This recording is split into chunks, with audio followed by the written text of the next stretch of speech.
Bonjour, nous allons aujourd'hui nous intéresser à quelques fonctionnalités du logiciel Avistep qui va nous permettre d'étudier les mouvements de certains objets. Donc pour cela, il va falloir ouvrir une vidéo. Donc on va dans Fichier, Ouvrir, et on va sélectionner une vidéo sur laquelle on observe le mouvement d'un objet. Donc ici, on va observer le mouvement d'un mobile autoporteur sur une table à coussin d'air.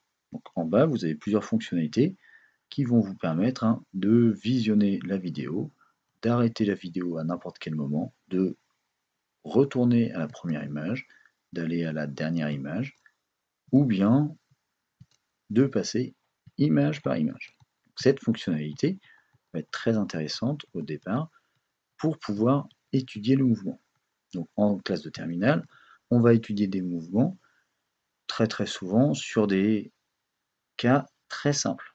Donc ici, par exemple, sur une table à coussin d'air, on va étudier le mouvement lorsque les forces se compensent.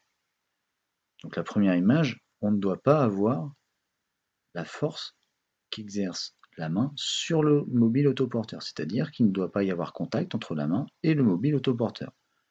Donc on détermine cette image, et cette image sera la première des images que l'on va étudier. Seconde chose à faire, on détermine une échelle.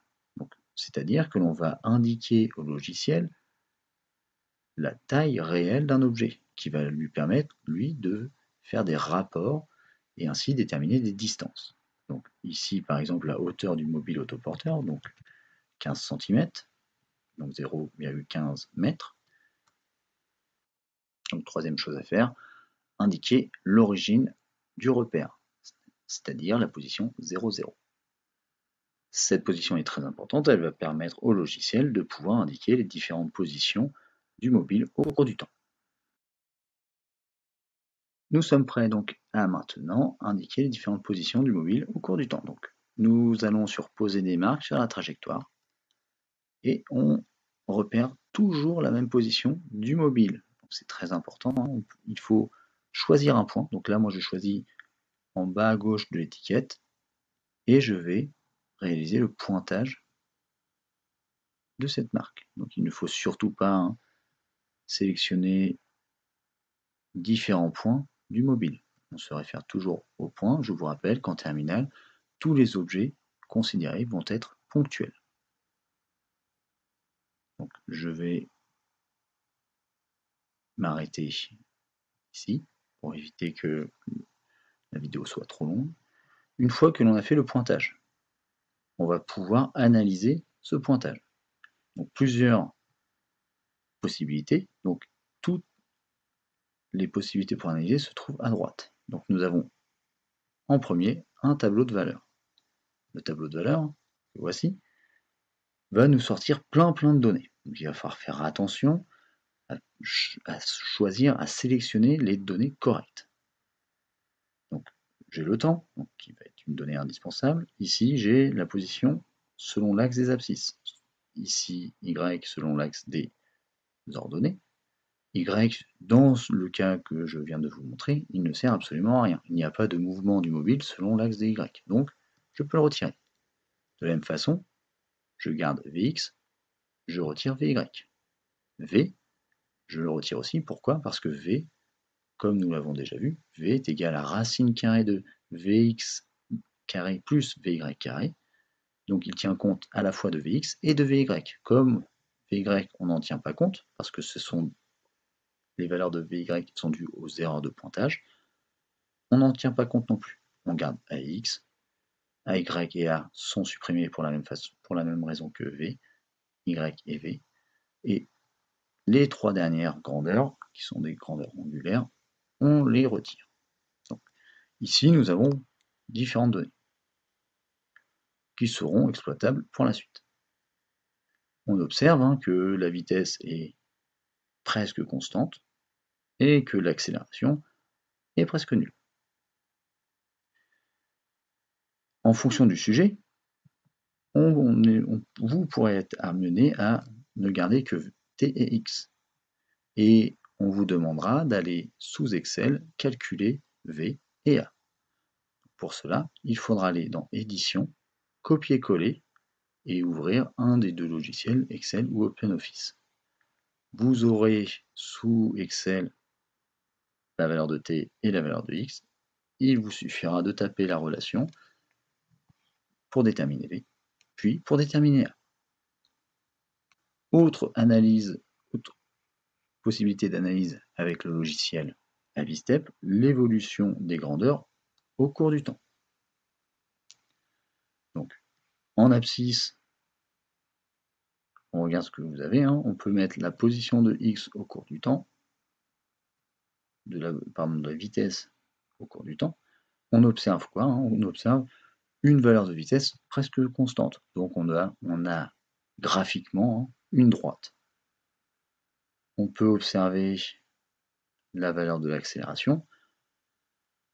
Là, quand on regarde, on a l'impression que c'est très aléatoire, mais si on regarde les ordonnées, les valeurs sont extrêmement faibles, l'accélération est presque nulle. Et enfin, ce qu'on avait de départ, hein, pardon, l'abscisse en fonction du temps. On voit que la distance parcourue au cours du temps est toujours la même, c'est-à-dire que l'on va avoir une droite. Autre possibilité d'analyse dans cette qui pourrait être très intéressante, la représentation des vecteurs.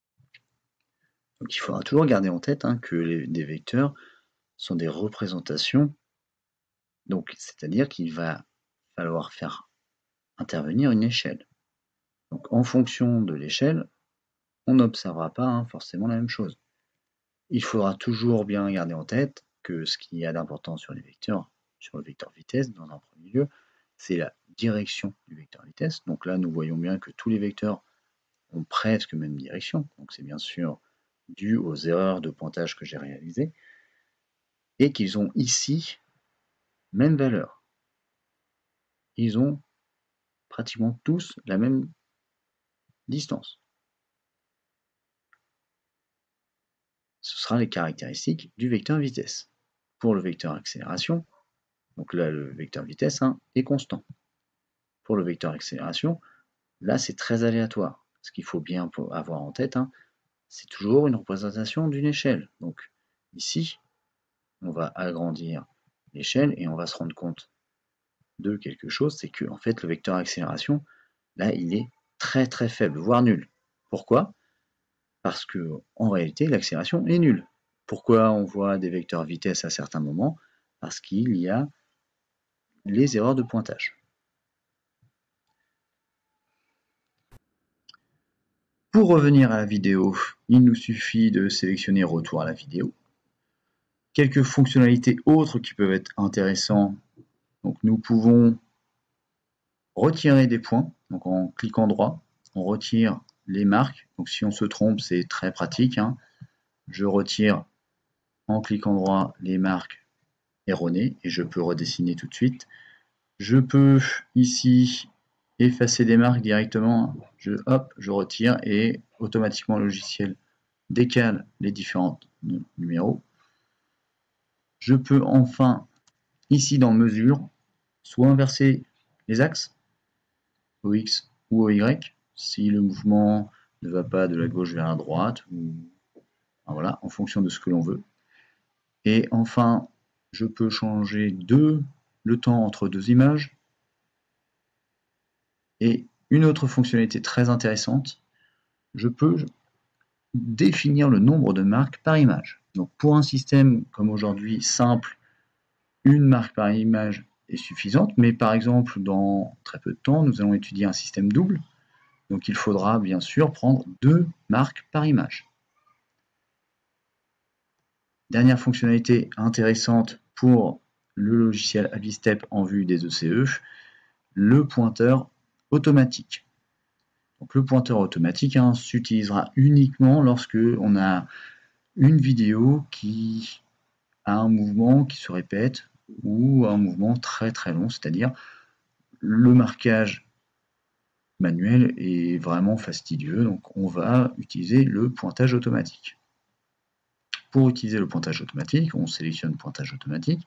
Il faut sélectionner une zone du mobile ou de l'objet à suivre. qui présente un contraste par rapport au reste de son environnement. Une fois que l'on a défini, donc ici ça ne fonctionnera certainement pas, hein, parce que le contraste n'est pas assez net, on sélectionne directement démarrer ou arrêter le pointage. Donc voilà, le contraste n'est plus assez net. On arrête le pointage ici, hein, et pour obtenir les différents points, donc si on fait correctement le pointage automatique, on aurait beaucoup de points. On retourne dans pointage manuel et on aurait les valeurs de la même façon ici. Donc cette vidéo est terminée. Merci.